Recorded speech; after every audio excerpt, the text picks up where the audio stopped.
శనివారం వనపర్తి జిల్లా కేంద్రంలో బీఆర్ఎస్ పార్టీ ఎంపీ అభ్యర్థి ఆర్ఎస్ ప్రవీణ్ కుమార్ శ్రీ కృష్ణదేవరాయ పాలిటెక్నిక్ కళాశాల మైదానంలో మార్నింగ్ వాక్ చేస్తూ ప్రచారం నిర్వహిస్తూ అక్కడ ఉన్న క్రీడాకారులతో క్రికెట్ టెన్నిస్ ఆడి క్రీడాకారులను ఉత్తేజపరిచారు. ఈ సందర్భంగా వారు మీడియాతో మాట్లాడుతూ ఎంపీగా గెలిపిస్తే కేంద్ర ప్రభుత్వంతో కొట్లాడి కావలసిన నిధులను తీసుకోవచ్చి గ్రామీణ పట్టణ ప్రాంతాలలో క్రీడా ప్రాంగణాలు ఏర్పాటు చేస్తానని తెలిపారు.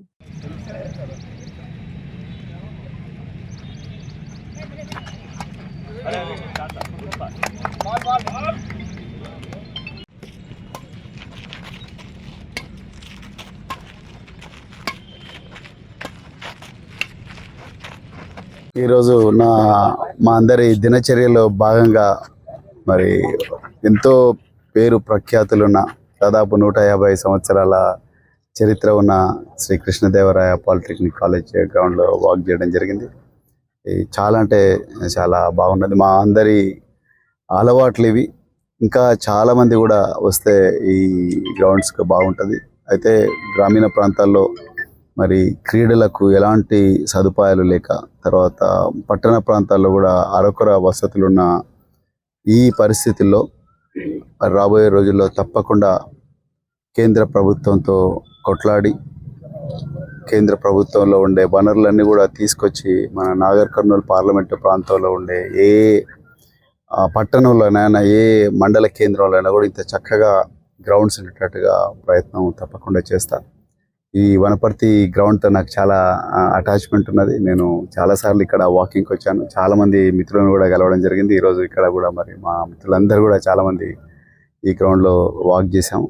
చాలా ఆనందంగా ఉంది. అందరూ ప్రతిరోజు కూడా ఈ విధంగా మార్నింగ్ వాక్ వచ్చి వాళ్ళ ఆరోగ్యాన్ని కాపాడుకోవాల్సిందిగా నేను నాగర్ కర్నూలు ప్రాంత ప్రజలందరికీ కూడా పిలిపిస్తున్నాను. సో రాబోయే రోజుల్లో వాళ్ళ సంపూర్ణ ఆరోగ్యం కోసం ఏ ప్రయత్నం చేయాలన్నా ఆ ప్రయత్నం నేను తప్పకుండా చేస్తా అని చెప్పేసి నేను మాటిస్తున్నాను. మీరు ఇది రాజకీయాలు మాట్లాడడానికి వేదిక కాదు, కానీ బట్ మీరు అడిగిండ్రు కాబట్టి చెప్తున్నా.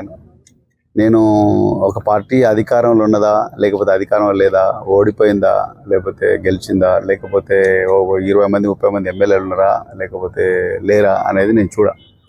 ఆ పార్టీ ఎందుకు పుట్టింది, ఆ పార్టీ ఏ లక్ష్యం కోసం పుట్టింది, ఆ పార్టీని ప్రజలు ఎట్లా వాళ్ళ గుండెల్లో పెట్టుకున్నారు అనేది చూసి నేను వచ్చిన. పార్టీకి సిద్ధాంతం ఏంది, దాని లక్ష్యం ఏంది, అది ఏం సాధించింది అనే దాని మీదనే నేను ఏ నిర్ణయమైనా నేను తీసుకుంటా. అంతే తప్ప గొర్రెలాగా నేను గేట్లు తెరిస్తే పోయే గొర్రెను కాదు.